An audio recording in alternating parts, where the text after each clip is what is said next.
இந்த நாளிலும் கர்த்தருடைய சமூகத்திலே கடந்து வந்து நமக்கு இந்த நாட்களில் கர்த்தர் அவர் பேசிக்கொண்டிருக்கிற நம்முடைய வார்த்தையை வெளிப்படுத்தி கொண்டிருக்கிற காரியங்களை இந்த நாளிலே நாம் தொடர்ந்து பார்க்க கர்த்தர் நமக்கு உதவி செய்வாராக. எடுத்துக்கொள்வோமாக. ஆபகுக் 2ஆம் அதிகாரம் 9ஆம் வசனத்தை உங்கள் நடுவிலே நான் வைக்க விரும்புகிறேன். கடந்த சில வாரங்களாக நாம் தொடர்ச்சியாய் நாம் பார்த்து கொண்டு வருகிற கிறிஸ்தவர்களின் வீடு எப்படிப்பட்டதாய் இந்த நாட்களில் இருக்க வேண்டும் என்பதை குறித்து கர்த்தருடைய ஆவியானவர் வேதத்தில் சொல்லப்பட்டவைகளை நமக்கு எடுத்து காட்டி கொண்டிருக்கிறார். அப்படியாய் நாம் பார்க்கும்போது கிறிஸ்தவருடைய வீட்டிலே இருக்க வேண்டியவைகள் என்ன என்பதை குறித்து கர்த்தர் நமக்கு பேசினார். அதன் தொடர்ச்சியாக 2வது பகுதியாக கிறிஸ்தவர்களுடைய வீட்டிலே என்ன இருக்கக்கூடாத காரியங்கள் என்ன என்பதை குறித்து கர்த்தர் பேசிக்கொண்டிருக்கிறார். அதன் ஒரு பகுதியாக இன்றைக்கு 2வது ஒரு காரியத்தை உங்களோடு கூட நான் பேச நான் விரும்புகிறேன். கர்த்தர் எனக்கு நினைவூட்டினதை, எனக்கு உணர்த்தினதை உங்களுக்கு நான் காட்ட நான் விரும்புகிறேன். இருக்கக்கூடாத காரியத்தில் முதலாவது ஒன்றை கர்த்தர் நம்மோடு கூட பேசினது அருவருப்பு. நம்முடைய வீட்டிலே அருவருப்பான காரியங்கள் இருக்கக்கூடாது. அதில் 5 விதமான காரியங்களை நாம் பார்த்தோம். இன்றைக்கு இருக்கக்கூடாத காரியத்தில் 2வது ஒரு காரியம், ஒரு வார்த்தை என்ன என்றால் இந்த இடத்துல நம்ம பார்க்கிறோம். ஆபகுக் 2ஆம் அதிகாரம் 9ஆம் வசனத்தில் நம்ம பார்க்கும்போது நாம் இப்படியாக நாம் வாசிக்கிறோம். Habakkuk chapter 2 verses 9.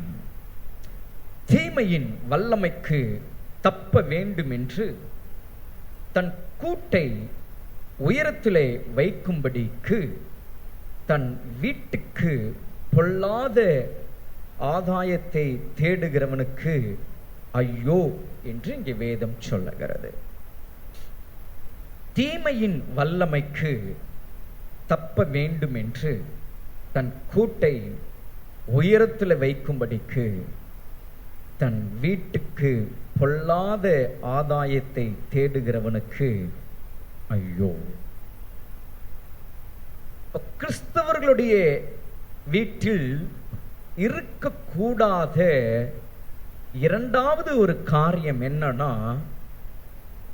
பொல்லாத ஆதாயம். ஆதாயமாய் நம்முடைய வீட்டிற்குள் கொண்டு வருகிற அந்த பொல்லாத காரியங்களை நாம் யோசித்து பார்க்க வேண்டும். நான் சொல்லவில்லை, உங்களுக்கு நான் இங்கிருந்து பேசுகிற ஒவ்வொன்றும் வேத வசனங்களை நான் உங்களுக்கு காண்பித்து போதித்து கொண்டிருக்கிறேன். அப்படியானால் இந்த நாட்களில் இப்படிப்பட்ட ஒரு வீடாய் இந்த நாட்களில் கிறிஸ்தவருடைய வீடு இருக்க வேண்டும். நாம் வாசம் பண்ணுகிற கர்த்தர் நமக்கு தந்திருக்கிற வீடு அவர் நமக்கு வேதத்தில் சொல்லி வைத்தபடி நம்முடைய வீடு இருக்க வேண்டும். அது எப்படிப்பட்டதா இருக்கணுமா? பொல்லாத ஆதாயத்தை கொண்டு போகாத ஒரு வீடாய் நம்முடைய வீடு இருக்க வேண்டும். என்ன நம்முடைய வீட்டிலே ஆதாயமாய் கொண்டு வருகிற காரியங்களில் அதுல பொல்லாததாய் இருக்குமானால் அது நம்முடைய வீட்டில் இருக்கக்கூடாது என்று வேதம் சொல்லுகிறது. இதை நீங்கள் எப்படி நீங்கள் புரிந்து கொள்ளுகிறீர்கள் என்று நான் அறியேன். ஆனால் ஒன்று நமக்கு புரிய வருகிறது, ஆதாயம். ஆதாயம் இந்த நாட்கள்ல தேவனுடைய சனமே குடும்பங்களில் நமக்கு நெருக்கங்கள் வரும்போது குடும்பத்திலே கஷ்டங்கள் வரும் பொழுது, பாடுகள், தேவைகள் பெருகும் போது, தேவைகள் நம்மளை நெருக்கும் போது, குறைவுகள் நம்மை ஆதாயத்திற்கு நேராய் நம்மளை கொண்டு போகும்போது, நாம் செய்கிற காரியங்கள் என்ன? அந்த சூழ்நிலைக்கு, அந்த வேளையிலே நமக்கு அந்த பிரச்சனையிலிருந்து நாம் முதல் விடுபட, அந்த குறைவிலிருந்து நாம் முதல் மேல வர்ற, நம்முடைய தேவை அந்த நேரம் நமக்கு சந்திக்கப்பட, நம்முடைய நெருக்கம் அந்த நேரம் நம்மளை விட்டு போக, நம்முடைய கஷ்டம் அந்த நேரம் நம்மளை விட்டு நீங்க என்ன செய்கிறோம்? அது நம்முடைய வேலையோ, இல்லாவிட்டால் நம்முடைய பிரயாசமோ, இல்லாவிட்டால் நாம் செய்கிற எந்த காரியமோ, அதில் ஒரு ஆதாயம் அதில் உண்டாகுது அப்படின்னு நமக்கு தெரிய வந்தா, அது நல்லதா, அந்த ஆதாயம் அது கெட்டதா, அந்த ஆதாயம் அது அது எப்படி, அது பொல்லாததா, எதையுமே நமக்கு நம்முடைய கண்களுக்கு, நம்முடைய யோசனைக்கு வராது. என்ன செய்வோம்? ஆதாயமாய் தோன்றுகிற எல்லாம் நம்முடைய வீட்டுக்குள்ளாக நாம் கொண்டு வருவோம். ஏன்? நம்முடைய சூழ்நிலை அந்த நேரம் அது நமக்கு ஆதாயத்தை கொண்டு வருகிறதை நம்முடைய வீட்டிற்குள் அது நம்மளை அனுமதிக்கிறதை நாம் பார்க்கிறோம். சிலர் பாருங்க, அநேகரோட வாழ்க்கையில இந்த நாட்கள் நாம் பார்க்க முடிகிறது. பொல்லாத ஆதாயத்திற்காக தேவனை விட்டு விலகுகிற மக்களை பார்க்க முடிகிறது. பொல்லாத ஆதாயத்திற்காக தேவனுடைய சமூகத்தை விட்டு தூரம் போகிறதை பார்க்க முடிகிறது. பொல்லாத ஆதாயத்திற்காக தேவனையே வேண்டாம் என்று சொல்லக்கூடிய ஒரு நிலைக்கு இன்றைக்கு போவதை பார்க்க முடிகிறது. காரணம், இங்க இருந்தா ஒன்றும் இல்லை, இங்க போனா என்ன என்ன கிடைக்குது, ஆண்டவர்கிட்ட இருக்கிறது நிமித்தம் எனக்கு என்ன நடக்குது, ஒன்றும் இல்லை அப்படின்னு இன்றைக்கு இந்த நாட்கள்ல எங்கே ஆதாயம் கிடைக்குதோ அங்கே தங்கள் மனம் போகிறதை இன்றைக்கு நாம் பார்க்க முடிகிறது. ஆனால் வேதம் என்ன சொல்லுது தெரியுங்களா? தீமையின் வல்லமைக்கு தப்ப வேண்டும் என்று தன் கூட்டை உயரத்தில் வைக்கும்படிக்கு. நம்முடைய குடும்பத்தினுடைய சூழ்நிலை, தீமையோ, வியாதியோ, பிரச்சனையோ, சண்டையோ, போராட்டமோ, எது நமக்கு தீமையை போல நம்முடைய வீட்டிற்குள் அது வல்லமையாய் அது மேலோங்கும் போது, அதிலிருந்து தப்புவதற்கு நாம் செய்கிற காரியம் என்ன? தன் வீட்டுக்கு பொல்லாத ஆதாயத்தை தேடுகிறவர்களாய் நாம் இருக்கிறோம். அப்படி நம்ம இருக்கிறோமா என்பதை நாம் சிந்திக்க வேண்டும். என் வசனம் சொல்லுகிறதை நான் உங்களுக்கு காட்டுகிறேன். தேடுகிறவனுக்கு ஐயோ என்று சொன்னால் அதை வீட்டிற்குள் கொண்டு வருகிறவர்களுக்கு அது எப்படின்னு பாருங்க. அநியாயமாய் சம்பாதிக்கிற காரியங்கள், பிறரை தள்ளி நாம் உயரத்திற்கு வந்து நிற்கணும், அதற்காக நம்முடைய வீட்டிற்குள் கொண்டு வருகிற காரியங்கள், பிறரை வார்த்தையினால் பேசி அவர்களை மடங்கடித்து அதனால் நமக்கு ஒரு ஆதாயம், அதை நாம் வீட்டிற்குள் கொண்டு வருகிறது. இது போல் அநேக காரியங்கள் நாம் சொல்லிக் கொண்டே இருக்கலாம்.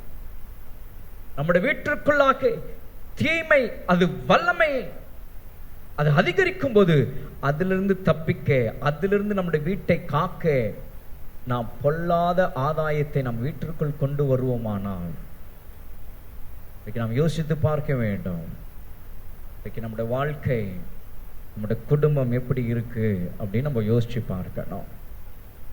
பொல்லாத ஆதாயத்தை வீட்டுக்குள் கொண்டு வரக்கூடாது. நமக்கு கர்த்தர் எல்லாவற்றையும் நமக்கு தந்திருக்கிறார் அனுபவிக்க. கர்த்தர் எல்லாவற்றையும் நமக்கு கொடுத்திருக்கிறார். நாம் எடுத்து நம் ஆசீர்வாதமாயிருக்க.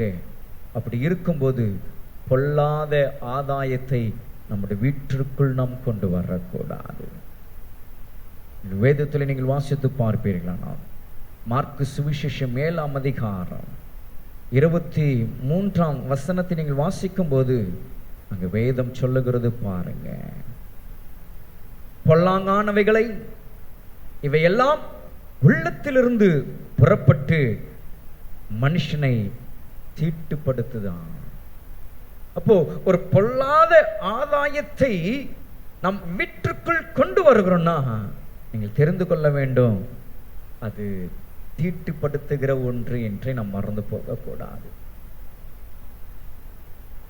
அப்போ அந்த பொல்லாத ஆதாயத்தை நம்முடைய வீட்டிற்குள் கொண்டு வருவதற்கு அங்கே அந்த வசனத்தில் நம்ம பார்க்கிறோம். 21ஆம் வசனத்தில் நம்ம வாசிக்கும் போது அங்கே நிறைய விஷயங்கள், அநேக காரியங்கள் சொல்லப்படுது.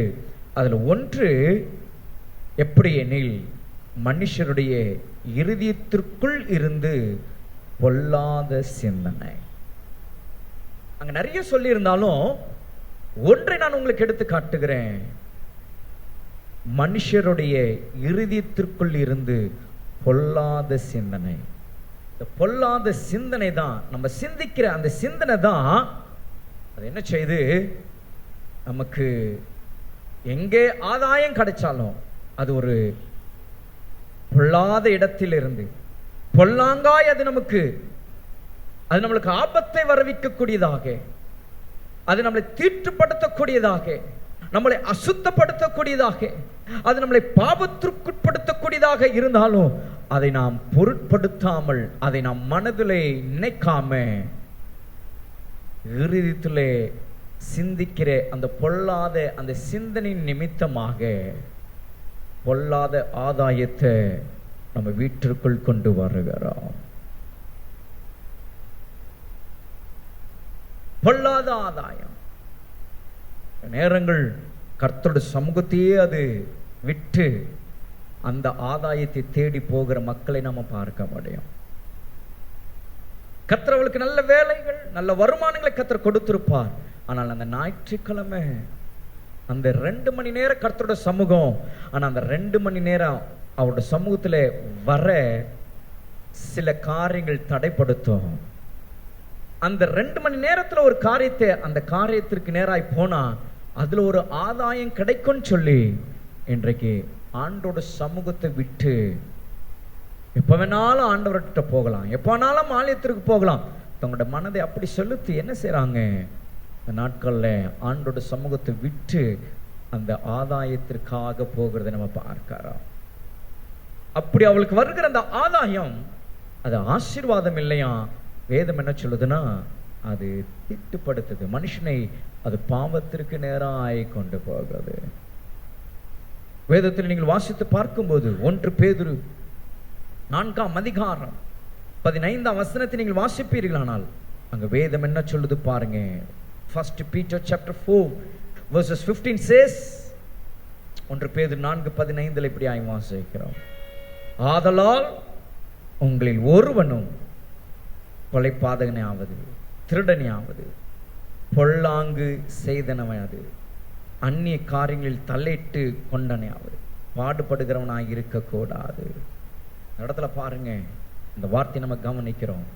பொல்லாங்கு செய்தவனாக பாடுபடக்கூடாது, அதற்காக எந்த ஒரு பிரயாசம் எடுக்கக்கூடாதுன்னு வேதம் இந்த இடத்துல சொல்லுகிறது.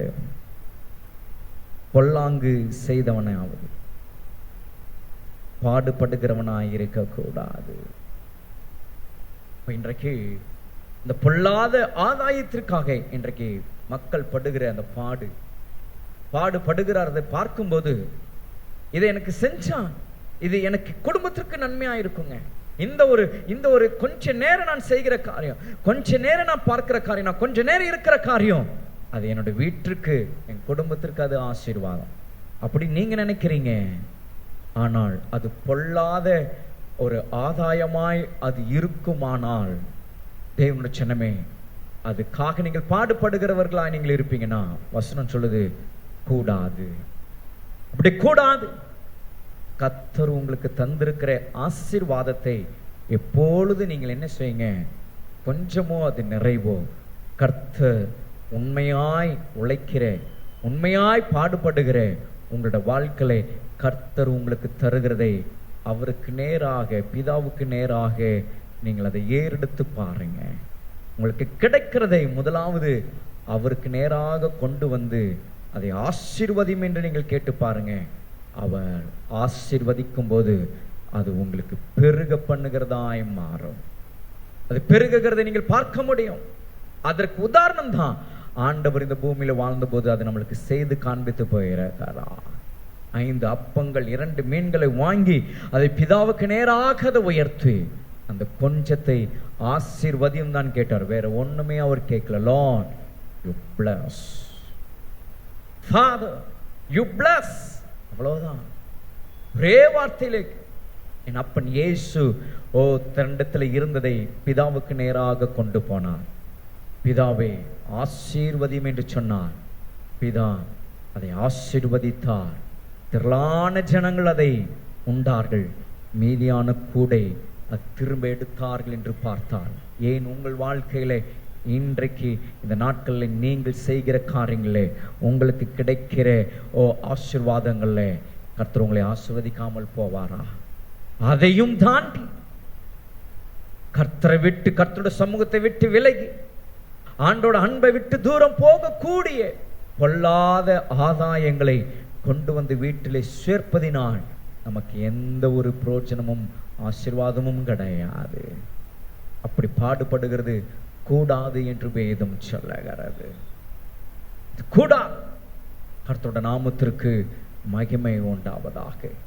அப்படி நாம் செய்யும் போது, அப்படி பொல்லாத ஆதாயத்தை நம்முடைய வீட்டிற்குள் கொண்டு வரும்போது என்ன நடக்குதாம் அதை நம்ம பார்க்க போகிறோம். அதான் தீட்டுன்னு சொன்னோம். ஆனா அதற்கு மேலாக ஒரு காரியம் என்ன அப்படி நம்ம பார்க்கும்போது, நீங்கள் வாசித்து பார்த்தீங்கன்னா யோவான் சுவிசேஷம் 3ஆம் அதிகாரம்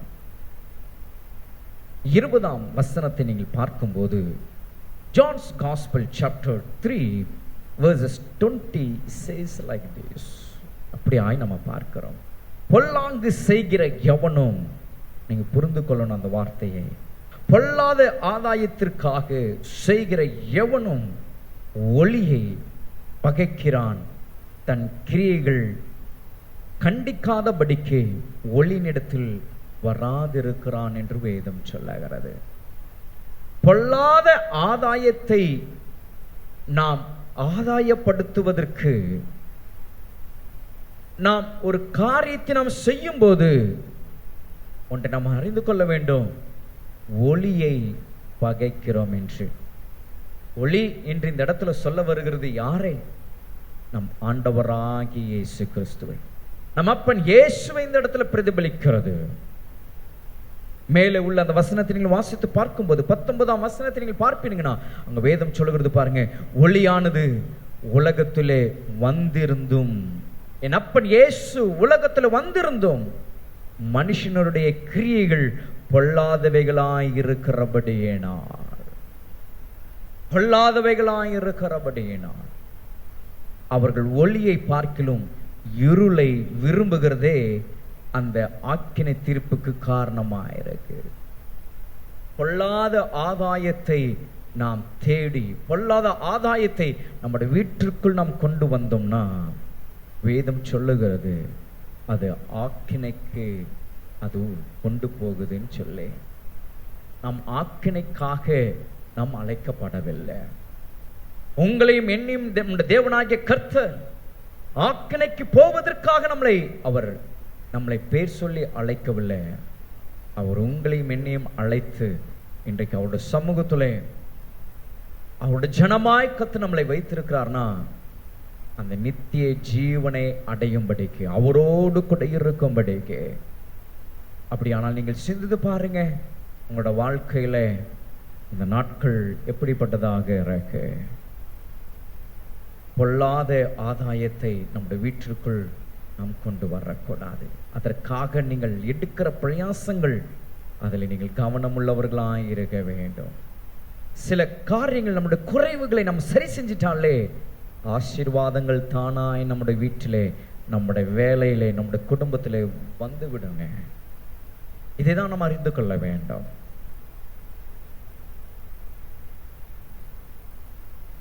இன்றைக்கு காலையில் ஃபேஸ்புக்கில் ஒரு ஊழியக்காரர் அவர் போட்டதை நான் பார்த்தேன். ஒரு பக்கம் பிப்ளிக்கலி ஜீசஸ், இன்னொரு பக்கம் மாடர்ன் ஜீசஸ். என்ன உங்களுக்கு புரியுதா? ஒரு பக்கம் வேதத்தின்படி என் அப்பன் இயேசு, இன்னொரு பக்கம் இன்றைய கால மாடர்ன் ஜீசஸ். அதுல சில லிஸ்ட்டுங்கெல்லாம் அப்படியே அவர் கொடுத்திருந்தார். அதுல பார்க்கும்போது அந்த மாடர்ன் ஜீசஸ்ல நிறைய சொல்லியிருக்கிறார். அதுல ஒன்று என்ன அதுல அவர் போட்டிருந்தது என்னன்னா, மாடர்ன் ஜீசஸ்ல கண்டிப்பு இருக்காது, எச்சரிப்பு இருக்காது, உணர்த்துகிற காரியம் இருக்காது, ஒன்லி பாலிஷ். ஆண்டவர் உங்களை ஆசீர்வதிப்பார். That's all. அவர் உங்களை பார்க்கிறார், அவர் உங்களை ஆசீர்வதிப்பார். நீங்க எப்படி இருந்தாலும் உங்களை ஆசீர்வதிப்பார். That is modern Jesus. ஆனா பிப்ளிக்கல் ஜீசஸ், வேதத்தின்படி இயேசுவை பார்க்கும்போது என்ன சொல்றதுன்னா, அந்த இடத்துல அங்கே அவர் கண்டிக்கிறதையும் உணர்த்துகிறதையும் உணர்வடை செய்கிறதையும் பார்க்க முடியும் என்று அந்த இடத்துல அவர் எழுதியிருக்கிறதை பார்க்கிறோம். அப்போ ஆசீர்வாதம் எங்கே, எப்படி நம்முடைய வாழ்க்கையில அதை நாம் பார்க்கணும்னா, ஒரு பக்கம் நாம் நம்முடைய குறைவுகளை சரி செய்யும் போது, நம்மை நாமே ஆராய்ந்து, இப்படிப்பட்ட இந்த வார்த்தைகள் நமக்கு நேராக கர்த்தர் கொண்டு வரும்போது, எதற்கு நம்மளை ஆராய்ந்து பார்த்து நம்முடைய வீடை அதை நாம் வைத்து நம்ம பார்க்கும்போது அங்கு குறைவுகள் இருக்கும் என்றால் அதை சரி செய்தாலே போதும், ஆசீர்வாதம் தானாய் அது ஃப்ளோ ஆகிறதை நீங்கள் பாருங்க. கர்த்தருடைய பரிசுத்த நாமத்திற்கு மகிமை உண்டாகட்டும். இந்த இடத்துல நம்ம வேதத்தில் நம்ம வாசிக்கிறோம், பொல்லாங்கு செய்கிற எவனும் ஒளியை பகைக்கிறான். இதுல நம்ம ரொம்ப கவனமா இருக்க வேண்டும். நம்முடைய வாழ்விலே இயேசு கிறிஸ்துவை தவிர வேற ஒன்று நமக்கு முக்கியம் இல்லை. இந்த உலகத்துல அவர்தான் நமக்கு முக்கியமானவராயிருக்கிறார். ஆண்டவராக இயேசு கிறிஸ்துவை நமக்கு பெரியவராயிருக்கிறார். அவரை காட்டிலும் இந்த உலகத்தில் வேறு ஒன்றும் நமக்கு பெரிதொன்றும் இல்லை, பெரிதொன்றும் இல்லை. உங்களுக்கு பெரிதாய் தோன்றுகிற காரியங்களை அது பொல்லாததாய் இருக்குமானால் அதை நீங்கள் ஆதாயமாய் உங்களோட வீட்டிற்கு கொண்டு வராதபடி, அது உங்களோட வீட்டில் இருக்கக்கூடாதபடி நீங்கள் கவனமாய் இருக்கும்படி இந்த கால்வலை கர்த்தருடைய ஆவியானவர் உங்களோடு கூட அவர் பேசி கொண்டிருக்கிறார். நீங்கள் வேதத்தில் நீங்கள் வாசித்து பார்க்கும் பொழுது தீத்து புஸ்தகத்துல இப்படியாக நம்ம வாசிக்கிறோம். தீத்து 2ஆம் அதிகாரம் 8ஆம் வசனத்திற்கு நேராக நீங்கள் வாசிக்கும் போது வேதம் என்ன சொல்லுது தெரியுங்களா? நீங்கள் அங்கே வாசித்து பார்க்கும்போது Titus chapter 2 verses 8 says like this. தீத்து 2ஆம் அதிகாரம் 8ஆம் வசனத்தில் நம்ம வாசிக்கிறோம் இப்படியாக, எதிரியானவன் உங்களை குறித்து பொல்லாங்கு சொல்லுகிறதற்கு ஒன்றும் இல்லாமல் வெட்கப்படத்தக்கதாக உபதேசத்திலே விகற்பம் இல்லாதவனும் நல் ஒழுக்கமுள்ளவனும் குற்றம் பிடிக்கப்படாத ஆரோக்கியமான வசனத்தை பேசுகிறவனுமாய் இருப்பாயாக. வசனத்தை நீங்க நல்லா கவனிச்சீங்கன்னா, தீத்துவுக்கு அப்போஸ்தலனாகிய பவுல் சொல்லும்போது அவர் இப்படியாய் சொல்லுகிறான், எதிரியானவன் உங்களை குறித்து பொல்லாங்கு சொல்லுகிறதற்கு ஒன்றும் இல்லாமல் வெட்கப்படத்தக்கதாக. அப்படிதான் நம்முடைய வாழ்க்கை இருக்க வேண்டும். நம்மளை சுற்றிலும் நம்மளை ஒரு கண்கள் பார்த்து கொண்டு இருக்கிறது, நம்மளை சுற்றிலும் கண்கள் பார்த்து கொண்டு இருக்கிறது. இதை நாம் எப்பொழுது நாம் நினைக்கிறோம், நாம் செய்கிற ஒவ்வொரு காரியம் உலகம் பார்த்து கொண்டிருக்கிறது. நாம் பேசுகிற காரியங்கள் ஒவ்வொன்றும் உலகம் பார்க்கிறது. நாம் பார்க்கிற ஒவ்வொன்றையும் உலகம் பார்த்து கொண்டிருக்க. அப்படியானால் பொல்லாங்காய் நாம் செய்கிற காரியங்கள் உலகம் பார்க்குதுன்னா, இந்த இடத்துல பவுல் தீத்துக்கு சொல்லுகிறார், உங்களை குறித்து பொல்லாங்கு சொல்லுகிறதற்கு ஒன்றும் இல்லாமல் அவர்கள் வெட்கப்படத்தக்கதாக. வெட்கப்படத்தக்கதாக, அவளுக்கு வெட்கப்பட்டு போகும்படிக்கு நாம் கவனமாயிருக்க வேண்டும் என்று இந்த இடத்துல அவர் சொல்லுகிறார். கவனமாயிருக்கணும். என்ன? அவைகளை நம்முடைய வீட்டிற்குள் கொண்டு வராதபடி, அந்த பொல்லாத ஆதாயத்திற்கு நாம் பாடுபடாதபடி கர்த்தர் நம்மளை நடத்துகிற அந்த ஆசீர்வாதமான பாதையிலே கர்த்தருக்கு நாம் நன்றி சொல்லி ஸ்தோத்திரங்களை எடுத்து நாம் கடந்து போகும்போது அதுவே நமக்கு பெரிய ஒரு ஆசீர்வாதமாயிருக்கும். ஹல்லேலூயா, ஹல்லேலூயா. கர்த்தரோட நாமத்திற்கு மகிமை உண்டாவதாக, மகிமை உண்டாவதாக. அப்போ வெட்கப்பட்டு நாம் போகாதபடிக்கு இந்த நாட்களில் நாம் கவனம் உள்ளவர்களாயிருக்கணும். பொல்லாத ஆதாயத்தை தேடுகிறவர்களாய் நாம் இராதபடி, அதை தேடுவதற்கு நம்முடைய சிந்தனை அது பொல்லாததாய் மாறுமானால் நாம் கவனம் உள்ளவர்களாய் இருந்து நாட்களிலே நம்முடைய ரட்சிப்பை நாம் காத்து கொண்டவர்களாய், கர்த்தர் நமக்கு கொடுத்த வீட்டிலே கர்த்தரோட ரட்சிப்பு எப்பொழுதும் தங்கியிருக்கும்படி இந்த நாட்களிலே அவருடைய சத்தியத்தின்படி நாம் கடந்து போக கர்த்தர் நமக்கு உதவி செய்வாராக. சகரியாவின் புஸ்தகம் 1ஆம் அதிகாரம் 4ஆம் வசனத்தில் நீங்கள் வாசித்து பார்ப்பீர்கள் என்றால் அங்கு வேதம் சொல்லுகிறது பாருங்க. அவங்க என்ன வாசிக்கிறோம் தெரியுங்களா? சகரியா 1ஆம் அதிகாரம் 4ஆம் வசனத்தில் வரும்பொழுது இப்படியாக நாம் பார்க்கிறோம். சகரியா chapter 1 verses 4 says like this: உங்கள் பிதாக்களை போல் இராதீங்கள். வேதம் என்ன சொல்லுது பார்த்தீங்களா? உங்கள் பிதாக்களை போல் இராதீங்கள். முந்தின தீர்க்கதரிசிகள் அவர்களை நோக்கி உங்கள் பொல்லாத வழிகளையும் உங்கள் பொல்லாத கிரியைகளையும் விட்டு திரும்புங்கள் என்று சேனைகளின் கர்த்தர் சொல்லுகிறார் என்று கூப்பிட்டார்களாம். ஆனாலும் எனக்கு செவி கொடாமலும் என்னை கவனியாமலும் போனார்கள் என்று கர்த்தர் சொல்லுகிறார். கர்த்தர் சொல்லுகிற வார்த்தை இந்த இடத்துல பார்க்கிறோம் பார்த்தீங்களா?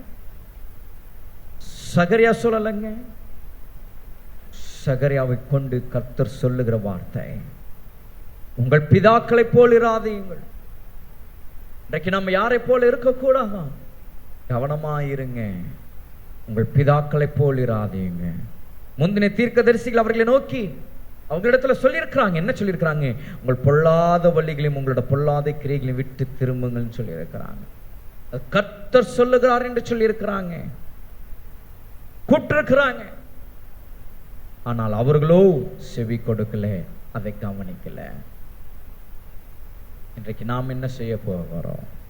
இன்றைக்கு நாம் என்ன தீர்மானம் எடுக்க போகிறோம்? இன்றைக்கு எந்த தீர்மானத்தோடு கூட நம்ம போக போகிறோம்? இன்றைக்கு கேட்டுக்கொண்டிருக்கிற தேவனோட சனமே, இந்த வார்த்தையை கேட்டுக்கொண்டிருக்கிற கர்த்தரோட பிள்ளையே, உங்களோட வாழ்விலே ஆதாயமாய் நீங்கள் சேர்த்து சேர்த்து சேர்த்து உங்களோட வீட்டில் வைத்தவைகள் இன்றைக்கு நீங்க யோசிச்சு பாருங்க. ஒருவேளை நீங்க சொல்லலாம், சேர்த்து வைக்க என்ன இருக்கு? இந்த நாட்களில் கர்த்தரோட ஆசீர்வாதங்களுக்காக நான் காத்திருக்கிறேன். கர்த்தர் என்னை ஆசீர்வதிப்பாரா என்று நான் காத்திருக்கிறேன்.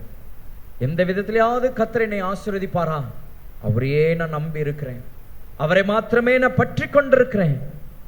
பொல்லாத ஆதாயத்தெல்லாம் நான் தேட எனக்கு ஒண்ணு இல்லை, நான் என்ன செய்வேன் அப்படின்னு ஒரு கேள்வியோடு ஒருவேளை இந்த ஆராதனை நீங்கள் அமர்ந்திருந்தாலும் கர்த்தருடைய ஆவியானவர் உங்களுக்கு சொல்லுகிறாரா, எந்த சூழ்நிலையும் எந்த வேலையிலும் எந்த நிலையிலும் உங்களுக்கு ஆசீர்வாதமாய் உங்களுக்கு தோன்றுகிற ஆதாயத்தை நீங்கள் உங்களுடைய வீட்டிற்குள் அது பொல்லாததா இருக்குமானால், சில ஆசீர்வாதங்கள் உண்மையாகவே அது நமக்கு ஆதாயமாய் இருக்கும்படி கர்த்தர் நம்மளுக்கு அதை அனுமதிப்பார்.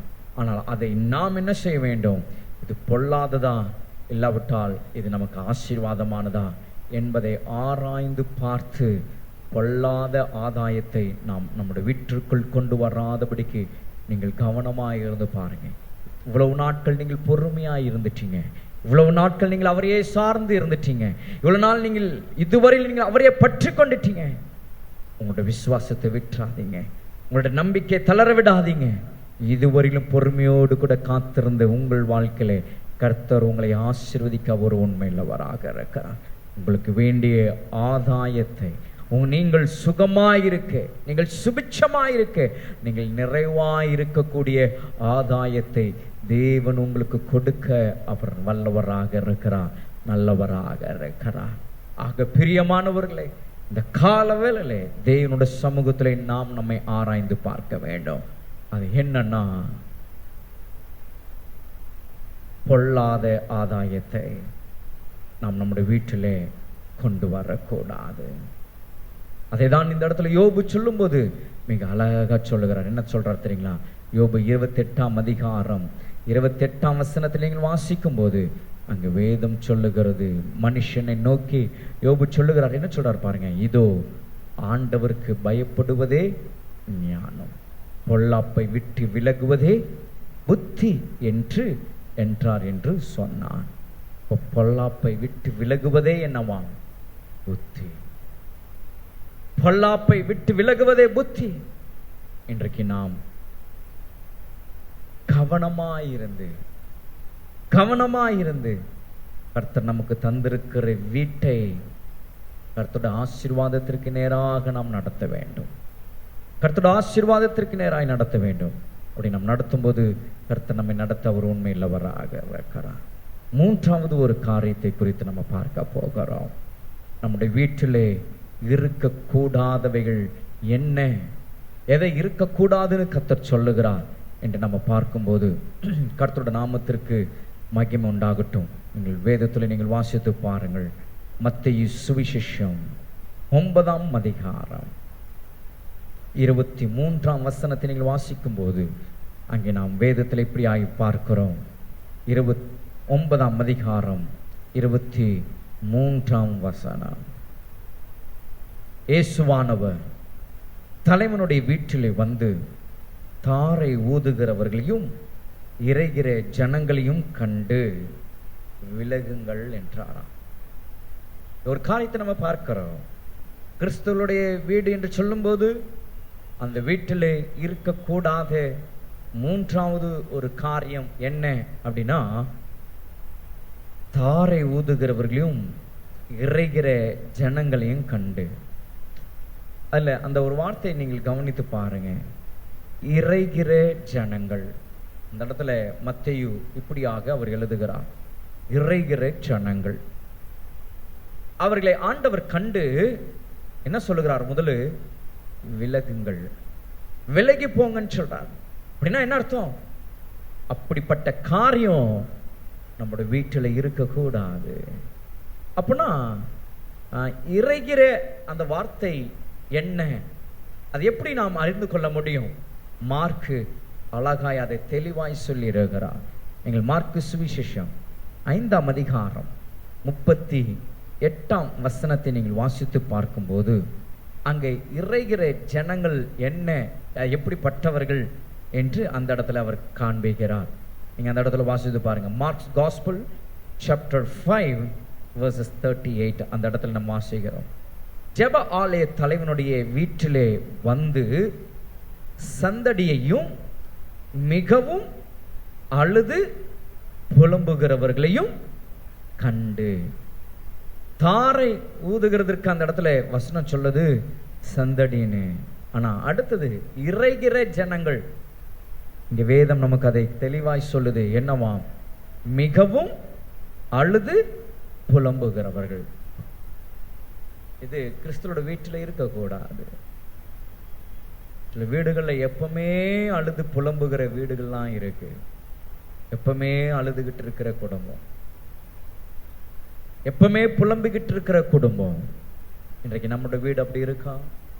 நம்முடைய வீட்டில் எப்பவுமே அழுகையின் சத்தம் இருக்கா? நம்முடைய வீட்டில் எப்பவுமே புலம்பலின் சத்தம் இருக்கா? ஆண்டவர் அதை காண்கிறார். இந்த இடத்துல ஜெப ஆலய தலைவனுடைய வீட்டிற்கு என் அப்பன் இயேசு போன போது அங்கே அவர் கண்ட காரியம், இறைகிற ஜனங்களை அவர் பார்க்கிறார். மிகவும் அழுது புலம்புகிறவர்களை அவர் பார்க்கிறார். தேவனுடைய ஜனமே, நாம் ஒன்றை அறிந்து கொள்ள வேண்டும். நம்முடைய தேவனாகிய கர்த்தருடைய கண்கள் எப்பொழுதும் நம்மை நோக்கி பார்த்து கொண்டிருக்கிறது. நம்முடைய வீட்டை அவர் கவனித்து பார்த்து கொண்டிருக்கிறார். நம்முடைய வீட்டிலே அழுகையின் சத்தம் இருக்கா? புலம்பலின் சத்தம் இருக்கா? அந்த சத்தம் ஓயாமல் இருந்து கொண்டிருக்கா? அது இறைகிற இரைச்சலை போல அந்த சத்தம் இருந்து கொண்டே இருக்கா? சில குடும்பங்களை பார்த்தீங்கன்னா ஒரு 10 நிமிஷம் தான் வீடு அமைதியா இருக்கும், இல்லாவற்றில் ஒரு அரை மணி நேரம் தான் அமைதியா இருக்கும், மிஞ்சி போனா ஒரு மணி நேரம் சொல்லலாம், அவ்வளவுதான். ஆனால் அவ்வப்போது அடிக்கடி அந்த வீட்டிலே புலம்பலும் அழுகையும் சண்டையும் பிரச்சனையும் சத்தங்களே இருக்கும். இன்றைக்கு ஆண்டவராக இயேசு கிறிஸ்து சொல்கிறார், அதை விட்டு விலகணும். நம்மளோட வீட்டிலே அந்த புலம்பல் அழுகை இருக்கக்கூடாது. அப்படி அழுகையும் புலம்பலும் நம்மளோட வீட்டில் இருந்து கொண்டே இருந்தா நாம் கிறிஸ்தவர்கள் என்று நாம் மற்றவர்களுக்கு முன்பாக நாம் எப்படி நாம் வாழ முடியும்? எப்படி நாம் சாட்சி உள்ளவர்களாய் நாம் உலகத்திற்கு நம்மை காட்ட முடியும்? கிறிஸ்தவர்கள் என்று சொல்லிக்கொண்டு நம்முடைய வீட்டிலே புலம்பலும் அழுகையின் சத்தமும் எப்பொழுதும் இருந்து கொண்டிருக்குமானால் நாம் எப்படி நாம் மற்றவர்களுக்கு நாம் சாட்சியாக இருப்போம்? அதற்காக தேவன் நம்மளை அழைக்கவில்லை, அதற்காக தேவன் நம்மளை பிரித்தெடுக்கவில்லை. நம்மளோட வாழ்க்கையில உபத்திரவங்கள் வருதோ, கஷ்டங்கள் வருதோ, நெருக்கங்கள் வருதோ, பாடுகள் வருதோ, அவைகள் எல்லாவற்றிலும் ஆண்டவரை நோக்கி பாருங்க, இயேசுவை நோக்கி பாருங்க, அவரை கூப்பிடுங்க, அவரை கூப்பிடுங்க. அவர் உங்களுக்கு மறு உத்தரவு கொடுப்பார். மாறாக நீங்கள் அழுது புலம்பிக் கொண்டிருப்பீர்கள் என்றால் அதனால் பிரயோஜனம் ஒன்றும் இல்லை, அதனால் பிரயோஜனம் ஒன்றும் இல்லை. ஏன் ஆண்டவர் சொல்லுகிறார், விலகுங்கள் என்று. கிறிஸ்தவருடைய வீடுன்னு சொல்லும் போது அவரை பற்றி அறிந்திருக்கிற கர்த்தருடைய பிள்ளைகளாகி நாம் இந்த விஷயத்துல நாம் மிக எச்சரிக்கை உள்ளவர்களாய் நாம் இருக்க வேண்டும். என்ன, நம்முடைய வீட்டில் இந்த அழுகையின் புலம்பல் இருக்கக்கூடாது, அழுகையின் புலம்பல் இருக்கக்கூடாது. அப்படி எப்பொழுதும் புலம்புகிறவர்களை நம்முடைய வீட்டிற்குள்ளாக நாம் கொண்டு வரவும் கூடாது. நம்மளை பார்க்கும் போதெல்லாம் நம்மகிட்ட வந்து நம்மளோட வீட்டில் உட்கார்ந்து புலம்புறாங்களா, அதிகமாக அவங்களை வீட்டிற்குள் சேர்க்காதீங்க. அவர்கள் எப்பொழுதும் அழுகிறவர்களா இருக்கிறாங்களா, அவர்கள் அதிகமாக வீட்டுக்குள் சேர்க்காதீங்க. கவனமாயிருங்கள். ஏன்னா அது உங்களுடைய பக்தி விருத்திக்கு அது குறைச்சல் உண்டாகிற காரியமாயிருக்கும். அழுது புலம்புகிறவர்களை பார்க்கும் பொழுது அவர்களை ஆற்றி தேற்றுங்க. அந்த அனுபவத்திலிருந்து அவர்கள் வெளியே வருவதற்கு அவர்களுக்கு நீங்கள் போதிங்க, வசனத்தை எடுத்து காட்டுங்க, அதிலிருந்து அவங்களுக்கு ஒரு விடுதலை வாங்கி கொடுங்க. இல்லைன்னா அவரோட வாழ்க்கையே புலம்பலாயிருக்கும். கர்த்தர் அவளோடு கூட இருக்கிறார் என்பதை நீங்கள் அவளுக்கு எடுத்து சொல்லுங்க. இன்றைக்கு நம்முடைய வீடு அப்படிப்பட்டதான் இருக்கணுமே தவிர நம்முடைய வீட்டில் அழுது புலம்புகிற ஒரு காரியம் நம்முடைய வீட்டில் இருக்கக்கூடாது. அப்போ இதிலிருந்து நாம் நம்மளுடைய வீட்டை நாம் பாதுகாக்க வேண்டும், நம்மை பாதுகாக்க வேண்டும். எத்தனையோ உதாரணங்களை நாம் சொல்ல முடியும், எத்தனையோ அனுபவங்களை இந்த இடத்துல சொல்ல முடியும், அப்படிப்பட்ட வீடுகளை பார்க்க முடியும். ஆனால் இன்றைக்கு நம்முடைய வீடு அப்படிப்பட்டதாக இருக்கக்கூடாது. அப்படி இருக்குன்னா இன்றைக்கு அந்த அனுபவத்தை நாம் மாற்ற வேண்டும், அதிலிருந்து நாம் வெளியே வரணும், அதை விட்டு நாம் விலகணும். ஆண்டவர் சொல்றார், விலகுங்கள். அவர்களை பார்த்து சொல்லுகிறார், விலகுங்கள். ஆண்டவராகிய இயேசு கிறிஸ்து இருக்கிற வீட்டிலே அதற்கு இடமே கிடையாது, அழுது புலம்புவதற்கு இடமே கிடையாது. ஆக தேவனுடைய சனமே, புலம்பல் இருக்கலாம், அழுகை இருக்கலாம், ஆனால் அதுவே நம்முடைய வீடாய் மாறிவிடக் கூடாது. நாம் அதில் ரொம்ப எச்சரிக்கையாக இருக்க வேண்டும். 4வது ஒரு காரியத்தை குறித்து நாம் வேதத்தில் நாம் பார்த்து நாம் ஜெபிக்க போகிறோம். கிறிஸ்துவுடைய வீட்டிலே இருக்கக்கூடாத இன்னொரு காரியம் அது என்ன என்று நம்ம பார்க்கும்போது மத்தேயு சுவிசேஷம் 12ஆம் அதிகாரம் 25ஆம் வசனத்தை நீங்கள் எடுத்து பார்க்கும்போது நம்ம அங்கே வாசிக்கிறோம் பாருங்க. 4வதாக ஒரு காரியம், மத்தேயு சுவிசேஷம், Matthew's Gospel chapter 12 verse 25. மத்தேயு சுவிசேஷம் 12ஆம் அதிகாரம் 25ஆம் வசனம். கர்த்தருடைய நாமத்திற்கு மகிமை உண்டாவதாக. இயேசு அவர்கள் சிந்தனைகளை அறிந்து அவர்களை நோக்கி, தனக்கு தானே விரோதமாய் பிரிந்திருக்கிற எந்த ராஜ்யமும் பாழாய்ப்போம், தனக்கு தானே விரோதமாய் பிரிந்திருக்கிற எந்த பட்டணமும் எந்த வீடும் நிலை நிற்க மாட்டாது. இந்த வார்த்தை வருகிற வாரங்களில் கர்த்தர் நம்மோடு தொடர்ந்து அவர் பேசுவாராக. அப்ப கிறிஸ்துவோட வீட்டிலே இருக்கக்கூடாத காரியங்கள், பொல்லாத ஆதாயம். இரண்டாவது, இன்றைக்கு நம்ம பார்த்த காரியம் அழுது புலம்புகிற காரியம். இது ரெண்டும் நம்முடைய வீட்டில் இருக்கக்கூடாது. இதற்கு நாம் விலகி இருப்போமானால், நம்முடைய வீட்டை நம்முடைய ரட்சிப்புக்குள்ளாக நாம் காத்துக்கொள்வோமானால், அந்த வீடு தேவனுடைய வீடாய் எண்ணப்படும். பிரியமானவர்களே, இதை நாம் ஆராய்ந்து சிந்தித்து எண்ணி பார்த்து நம் கர்த்தருக்குள்ளாக நாம் தொடர்ந்து நாம் பலப்படுவோம். இன்றைக்கு நாம் பார்த்த நான்காவது காரியம், வருகிற வாரத்தில் கர்த்தர் நம்மோடு கூட அவர் பேசுவாராக. பிரிந்திருக்கிற காரியத்தை குறித்து இங்கே வேதம் நமக்கு சொல்லுகிறது. ஆகவே நாம் யாவரும் இருக்கிற இடத்துல நாம் எழுந்து நிற்போம். நம்மை நாமே இந்த வேளையிலே கர்த்தருடைய சமூகத்தில் அர்ப்பணிக்கிற ஒரு நேரத்தை தேவன் நமக்கு தந்திருக்கிறார். நம்மை நாமே ஆராய்ந்து பார்ப்போமா? கர்த்தர் நல்லவராக இருந்து நம்மை நடத்தி வந்திருக்கிறார். இந்த விஷயங்கள்லாம் நம்முடைய வீடுகள் கவனமாயிருப்போமானால் நம்முடைய வீடு சந்தோஷம் நிறைந்த வீடாயிருக்கும், மகிழ்ச்சி நிறைந்த வீடாயிருக்கும், சமாதானம் நிறைந்த ஒரு வீடாயிருக்கும்.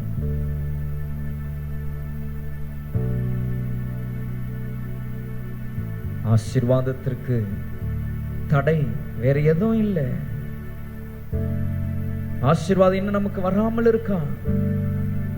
இந்த காரியங்கள்லாம் நீங்க யோசிச்சு பாருங்க. இன்றைக்கு நாம் சிந்தித்த காரியங்கள், இன்றைக்கு நீங்கள் கேட்ட காரியங்கள் எல்லாம் நீங்கள் அமைதலாய் அப்படியே அந்த வார்த்தைகளை நீங்கள் யோசித்து பாருங்க. கர்த்தருடைய ஆவியானவர் உங்களை ஆசீர்வதிப்பா. அப்புறம் உங்களை ஆசீர்வதித்து கர்த்தர் நடத்துவா. கர்த்தருடைய சமூகத்துல தேவனுடைய சனமே, நினைக்கலாம் வாழ்க்கை இப்படி ஆயிருக்கு, என்னோட வாழ்க்கை இந்த விதமா இருக்கு, இப்படி ஒரு சூழ்நிலை போய்கொண்டிருக்கிறேனே. உங்களை நீங்க விட்டு கொடுப்பீங்கன்னா, இந்த வார்த்தைகளுக்கெல்லாம் உங்களை அப்படியே நீங்கள் விட்டு கொடுக்கும் போது ஆசீர்வாதத்தை பனி போல நீங்கள் அதை பார்க்க முடியும். ஆசீர்வாதத்தை ஜீவ நதியை போல நீங்கள் பார்க்க முடியும். ஆசீர்வாதங்களை நதியாய் நீங்கள் பார்க்க முடியும். விட்டு கொடுங்க, உங்களை நீங்கள் விட்டு கொடுங்க. இயேசு கிறிஸ்துவுக்கு விட்டு கொடுங்க.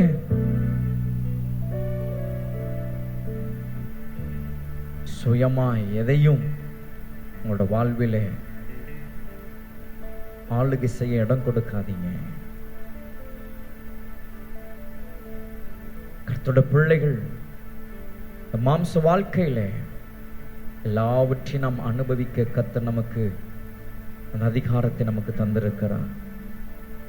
சுகமாயிருக்க அவர் விரும்புகிறார். இன்றைக்கு அந்த ஆசீர்வாதங்களுக்குள்ளாக நீங்கள் கடந்து வர இன்றைக்கு முழுவதுமாய் ஒப்பு கொடுங்க. கிறிஸ்தவருடைய வீடு, உங்க வீடு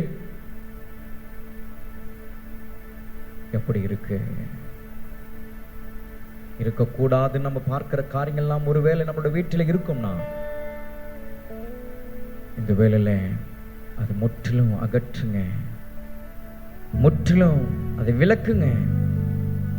ஆசீர்வாதங்கள் பாய்ந்து வருவதை நீங்கள் பார்க்க முடியும். ஆசீர்வாதத்திற்கு பாத்திரமாய் மாறுங்க. ஆசீர்வாதத்திற்குரியவர்கள் நீங்க, ஆசீர்வாதத்திற்குரியவர்கள் நீங்க. இந்த ஆசீர்வாதத்தை கர்த்தரிடத்திலிருந்து பெற்றுக்கொள்ள உங்களை முழுவதுமாய் தாழ்த்துங்க. பொல்லாத ஆதாயம் வேண்டாம், அழுது புலம்புகிற காரியங்கள் வேண்டாம். எல்லாவற்றையும் அவரிடத்துல வச்சிருங்க. வேதம் சொல்லுகிறது அல்லவா, கர்த்தர் மேல் உன் பாரத்தை வைத்து விடு, அவர் உன்னை ஆதரிப்பா, அவர் உன்னை ஆதரிப்பா. உங்களோட பாரம் என்ன? பொருளாதாரத்தை குறித்த ஒரு பாரம் உங்களுக்குள்ளாக இருக்கா? வீட்டை குறித்த பாரம் உங்களுக்குள்ளாக இருக்கா? பிள்ளைகளை குறித்த பாரமா? அவரோட படிப்பை குறித்த பாரமா? பிசினஸை குறித்த பாரமா? உங்கள் கணவரை குறித்த பாரமா? உங்கள் மனைவியை குறித்த பாரமா? எதை குறித்து நீங்கள் பாரத்தோடு கூட இருக்கிறீங்க? அந்த பாரத்தில் நாம் அவருடைய சமூகத்தில் வைங்க. அதற்காக நீங்க ஒன்னும் பிரயாசப்படாதீங்க. அவரை நோக்கி பாருங்க, அவரை நோக்கி பாருங்க, அவரிடத்துல வைங்க. அவர் உங்களை ஆதரிப்பார், அவர் உங்களை ஆதரித்து நடத்துவார். அவர் ஒருபோதும் அவர் உங்களை கைவிட மாட்டார், ஒருபோதும் உங்களை அவர் கைவிட மாட்டார். தாவீதை கர்த்தர் எப்போ உயர்த்தினார் தெரியுங்களா? தாவீதை எப்போ ராஜாவாய் ஏற்படுத்தினார் தெரியுங்களா? தாவீதினுடைய வாழ்க்கையில எல்லாம் தாவீதை விட்டு போன போது, தாவீது கிட்ட இருந்தது எல்லாம் தாவீதை விட்டு விலகி போன போது, தாவீது ஒன்றுமே இல்லாத சூழ்நிலை, ஒண்ணு இல்லை, இப்ப வெறுமை. தன்னோட வாழ்க்கையில எல்லாவற்றையும் இழந்து ஒன்றுமில்லாமல் தனித்தவனாய் நின்ற அந்த சூழ்நிலை ஆண்டவர் தாவீதை ராஜாவாய் உயர்த்தினார். அப்படியானால் இன்றைக்கு உங்கள் வாழ்க்கையில எல்லாம் இல்லை இல்லை இல்லை அப்படின்னு சொல்லக்கூடிய நிலையில நீங்கள் இருக்கிறீங்கன்னா கவலைப்படாதீங்க, கலங்காதீங்க, துயரப்படாதீங்க, தைரியமா இருங்க. கர்த்தர் உங்களை உயர்த்த நல்லவராய் இருக்கிறார். அவர் உங்களை உயர்த்த அவர் போதுமானவராய் இருக்கிறார். அவர் உங்களை உயர்த்த அவர் வல்லவராய் இருக்கிறார். ஆனால் நான், நம்முடைய குடும்பம், கர்த்தர் நமக்கு தந்திருக்கிற வீடு ரொம்ப கவனமாய் நாம் வைத்துக் கொள்ள வேண்டும். இருக்கக்கூடாதவைகளை நம்முடைய வீட்டில் வைக்காம இருக்கக்கூடியவைகளை நம்முடைய வீட்டில் வைத்து கர்த்தருடைய ஆசீர்வாதத்திற்குள்ளாக நாம் கடந்து போக கர்த்தர் நமக்கு உதவி செய்வாராக. ஜெபிப்போமாக.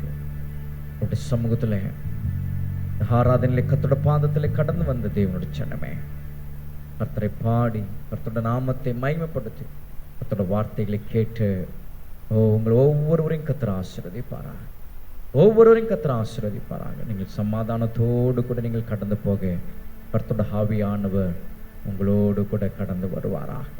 அவருடைய பிரசன்னத்திற்குள்ளாக இந்த ஆராதனைகளை கர்த்தர் உங்களை வழி நடத்தினபடியினால், பிரசன்னத்திற்குள்ளாக கர்த்தர் உங்களை அவர் நடத்தினபடியினாலே எல்லாரும் நம்முடைய கரங்களை தட்டி ஆண்டவருக்கு நாம் நன்றி செலுத்துவோம். பரலோக பிதாவே, ஆசீர்வாதமான மகிமையான இந்த ஆராதனையில் உடைய நாமம் மகிமைப்படட்டும். உடைய நாமம் மகிமைப்பட்டதற்காக ஸ்தோத்திரம். உடைய சமூகத்தில் ஆராதிக்கும்படியாக கடந்து வந்த முடைச்சனங்களை கர்த்தர் நீர் ஆசீர்வதிப்பீராக. நீர் ஆசீர்வதித்து கர்த்தர் நீர் அவளை நடத்துவீராக. உடைய வார்த்தைகளை கேட்டிருக்கிறார்கள் ஆண்டவரே, உடைய வார்த்தை அவள் கேட்டிருக்கிறார்கள். இந்த வார்த்தைகளை அதை அற்பமாய் அவர்கள் எடுத்துக்கொள்ளாமல் அதில் ஆசீர்வாதங்கள் உள் அடங்கி இருக்கிறது என்பதை, அந்த ஆசீர்வாதத்தை அவளுடைய வாழ்க்கையில் அவள் பார்க்கும்படி கர்த்தருடைய ஆவியானுடைய கரங்கள் நம்முடைய வார்த்தைக்காக நாங்கள் நன்றி செலுத்துகிறோம். கடந்து வந்த நம்முடைய மக்கள் ஒவ்வொருவரையும் சமாதானத்தோடு அனுப்பும். தொடர்ந்து நம்முடைய நாமம் மகிமைப்படட்டும். பெரிதான நம்முடைய ரட்சிப்புக்குள்ளாக தம்முடைய மக்களை நம்முடைய வருகை வரியிலும் கடைசி பரியந்தம் உமக்கு சாட்சிகளாய் நிற்கும்படி நம்முடைய ஜனங்களை கர்த்தர் நீர் நடத்துவீராக. ஆராதனையிலே கலந்து கொள்ள முடியாதபடிக்கு, கலந்து கொள்ள முடியாமல் காணப்படுகிற பலவீனமாய் இருக்கிற மக்களை கர்த்தர் பலப்படுத்துவீராக. இயேசுவின் நாமத்தினாலே கர்த்தர் நீர் அவளுக்கு பலன் தந்து நம்முடைய சமூகத்திலுமே ஆராதிக்கும்படி கர்த்தர் கொண்டு வார். எல்லாவற்றும் நம்முடைய கர்த்தர் ஒப்பு கொடுக்கிறேன். அந்த மக்கள் புறப்பட்டு போகும்போது சமூகம் முன்னாக கடந்து செல்லட்டும். சுகமாய் பத்திரமாய் கர்த்தர் கொண்டு சேர்ப்பீராக. இயேசுவின் நாமத்தில் ஜெபிக்கிறோம் நல்ல பிதாவே, ஆமென், ஆமென். நம்முடைய பிதாவாகிய தேவனுடைய அன்பும் கர்த்தராகிய இயேசு கிறிஸ்துவினுடைய கிருபையும் பரிசுத்த ஆவியானவருடைய அந்யுன்யமும் சமாதான வழி நடத்துதல் என்றும் என்றும் சதா காலம் நம் அனைவரோடு கூட என்றும் தங்கியிருப்பதாக. ஆமென். கர்த்தர் உங்களை ஆசீர்வதித்து உங்களை காக்க கடவர். கர்த்தர் தம்முடைய முகத்தை உங்கள் மேல் பிரகாசிக்க பண்ணி உங்கள் மேல் கிருபையாயிருக்க கடவர். கர்த்தர் தம்முடைய முகத்தை உங்கள் மேல் பிரசன்னமாக்கி உங்களுக்கு சமாதானம் கட்டளிட கடவர். சேர்ந்து சொல்லுவோம், என் ஆத்துமாவே கர்த்தரை ஸ்தோத்திரி, என் முழு உள்ளம் என்ற பரிசுத்த நாமத்தை ஸ்தோத்திரி. என் ஆத்துமாவே கர்த்தரை ஸ்தோத்திரி, கர்த்தர் செய்த சகல உபகாரங்களையும் மறுவாதே. ஆமென், ஆமென்.